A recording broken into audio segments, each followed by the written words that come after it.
Women, if you have a husband who upset you, what do you do? Maybe give him the cold shoulder, make him sleep on the couch, deny his love for a week or two, or kill him.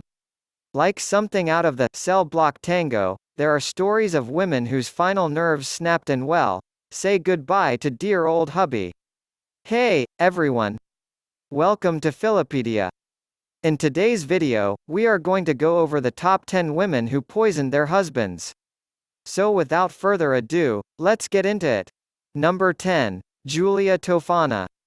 Giulia Tofana, for 50 years in the mid-1600s, she helped wives kill their husbands. Her special brew, a mix of arsenic, belladonna, and lead, called aqua tofana, killed about 600 men. Just 4 drops, and the guy was good as gone. But all it took was one regretful client to bring Tofana's career to a screeching halt. You know, in movies, that one character who freaks out in the middle of a crime and ends up ruining it for everyone involved. Yeah, that was this lady. After dosing her husband's soup with aqua tofana, Tofana's client was immediately filled with regret and begged her husband not to eat the soup. Rightfully so, he was suspicious and finally got the answer out of his wife, awkward. She told her husband that Tofana had given her the poison. Seeking sanctuary did Tofana no good. Roman authorities arrested and tortured her. She finally admitted that she, along with her mother and daughter, had helped wives poison their husbands, killing hundreds of men. She was executed for her crimes in 1659. Number 9. Nanny Doss. Doss's story is particularly twisted because she laughed the entire time she was confessing to the police. This earned her the name, the Giggling Granny. It's like a horror story. Doss is responsible for 11 deaths between 1920 and 1954. This number includes 2 of her children, 2 sisters, her mother, a mother-in-law, a nephew, and, wait for it, 4 husbands. Her first husband, Charlie Braggs, came home from work one day and found 2 of their children dead on the kitchen floor. Doss explained it was accidental poisoning, but he didn't buy it. A year later, Braggs left with another woman. The Tulsa, Oklahoma native soon grew obsessed with romance novels. And her next 4 husbands were anything but romantic. With the exception of the 5th, they were alcoholics, sometimes violent. Number 8. Jacqueline Patrick. On Christmas Day, 2013, 55-year-old Jacqueline Patrick slipped a little holiday cheer, antifreeze, into her husband's cherry Lambrini.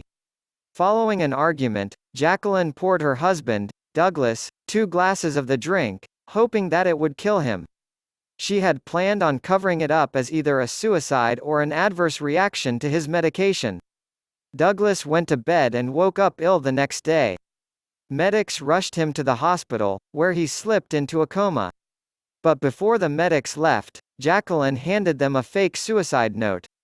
It was this note that foiled the plan. Douglas pulled through but had to go through a year of rehabilitation to learn how to walk and talk again. It was revealed later in court that Jacqueline had attempted to kill Douglas previously, in October. Both times, Jacqueline's youngest daughter, Catherine, egged her mother on and didn't even attempt to stop her. No one can be sure exactly why, but the defense stated it was because Douglas physically punished her when she was younger. This led to Catherine becoming overly attached to her mother. Number 7. Tilly Klimek. Tilly Klimek would mysteriously predict the deaths of people who upset her, and the prediction would come true. She even predicted that the neighbor's dog would die. Unfortunately, no one really caught on that she could accurately predict these deaths because she was the one killing them. You see, Tilly had a stew, a delicious stew, and she added arsenic to this stew. 4 of her husbands died this way. Even the neighbor's dog got an arsenic treat. After each husband died, she collected the insurance money and moved on to the next one. Her last husband, Anton, managed to make it out alive, however. After signing the insurance paperwork and the will, his health took a sudden nosedive. Anton's brother rushed him to the hospital after he suspected arsenic poisoning. Testing positive, The hospital called the police, who immediately went to Tilly's house and arrested her. Guess what was for dinner? Stew.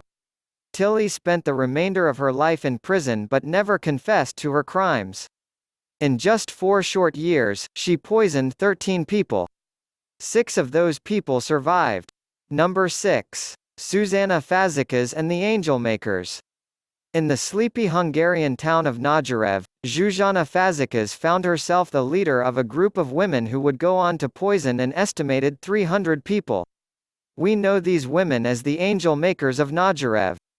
Fazekas arrived in Nagyrev in 1911.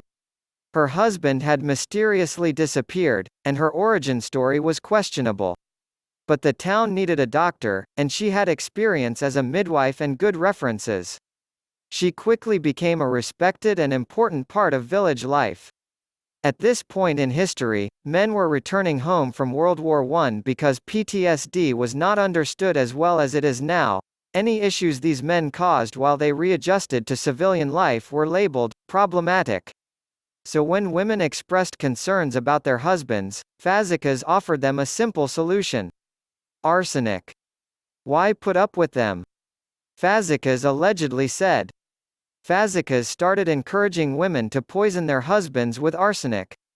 She had another woman named Susie Allah act as her clerk, obscuring the death certificate's cause of death. Allah wasn't innocent in this. She had poisoned her much older husband when she was 18. History isn't sure how people caught onto the Angel Makers, but by the time police were ready to arrest Fazekas, she was already dead. Number 5. Stacy Castor. There's a reason we don't consume antifreeze, because it can kill you. Yeah, duh. It can kill you really well. So for Stacy Castor, using antifreeze to kill both of her husbands and trying to kill her daughter was a no-brainer.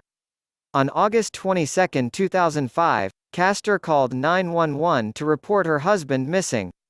Investigators went to his house, where they found a cup of antifreeze next to his dead body.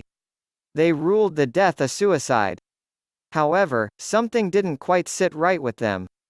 Growing suspicious of Castor, they exhumed the body of her first husband, who had died from a heart attack 5 years prior. In his system, they found, wait for it, antifreeze. If killing your 2 husbands isn't a mistake enough, she then tried to dose her daughter, Ashley. The night police informed Ashley that there was antifreeze in her father's body, Castor took Ashley out drinking. Castor then tried to poison her with crushed pills in her vodka. Ashley survived the suicide attempt, and Castor was sentenced to 51 years in prison. She died of a heart attack 7 years later. No one checked for antifreeze. Number 4. Mary Ann Gearing. Mary Ann and Richard Gearing didn't have the happiest of marriages, but it wasn't the worst either. Together they had plenty of children and lived a financially secure life. In 1846, Richard inherited £20. That was a pretty impressive inheritance back then. For some, it's the perfect reason to commit murder. Mary Ann is some in this case. 2 years later, her husband succumbed to a painful illness, thought to be heart disease. A couple of months later, both Gearing's 21-year-old and 26-year-old sons died from a similar illness. When Benjamin, her 18-year-old son, fell ill soon after, a doctor removed him from the home. Benjamin recovered. Now, when someone recovers from an illness that everyone is affected by but a possibly inheritance-crazed individual, you should probably look at that inheritance-crazed individual. Investigators exhumed the bodies of Gearing's husband and 2 sons and found arsenic in their systems.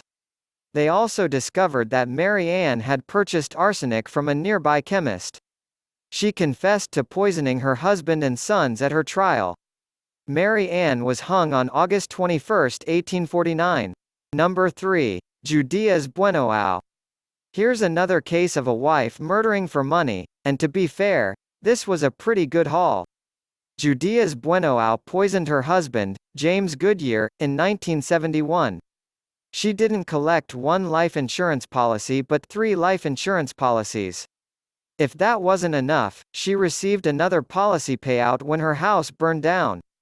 In 1973, Judea started seeing Bobby Joe Morris. With her 2 children, she moved with Bobby out to Colorado. He died in 1978 of your typical poison-related mysterious illness. Guess who collected a few more insurance policies?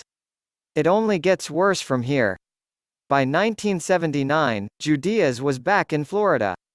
Her son went to visit her and suffered metal poisoning. He survived but drowned in 1980 while on a canoeing trip with Judea's. Then, Judea's started dating John Gentry. She took out a life insurance policy on him. He was hospitalized with an illness, survived, but wound up in the hospital again after his car exploded. This led to an investigation that showed that the vitamins Gentry was taking contained formaldehyde. An exhumation of Bobby Joe and Goodyear revealed high levels of arsenic in their system. Judea's was sentenced to life and then death in 1985. She was executed in 1998. Number 2. Daisy de Melker. Okay, apparently inheritance and arsenic is the name of the game. Daisy de Melker started her string of poisonings in 1923. She got away with murder for 9 years before she was hanged in 1932. Daisy poisoned 2 of her husbands with arsenic. Her 3rd husband's son died of arsenic poisoning as well, after he drank arsenic-laced coffee intended for his father. All 3 husbands were plumbers with appealing inheritances. And though it's fairly obvious that she offed her 2 husbands, she was only found guilty of murdering her 20-year-old stepson. Number 1. Suncha Tinevran. If you feel like your husband is a pest, don't poison him with boric acid. Maybe divorce him or go to marriage counseling. Well, one Queens, New York woman thought boric acid, a cockroach killer, was the better solution. Suncha Tinevran's husband of 11 years, Robert Barron, noticed that his food tasted funny and he often felt sick after meals. Suspicious, he installed a security camera. What did he see? Suncha slipping some boric acid into his coffee. When confronted by police, Suncha said that she only slipped the poison into his meal when she was angry at him. I wanted to teach him a lesson. Lesson learned. Robert didn't die, but he certainly learned not to trust his wife. With that being said, here we come to the end of our video. I hope you like this video. If so, then don't forget to subscribe to the channel, so you never miss any video. See you in the next video. Till then, take care. Thanks for watching.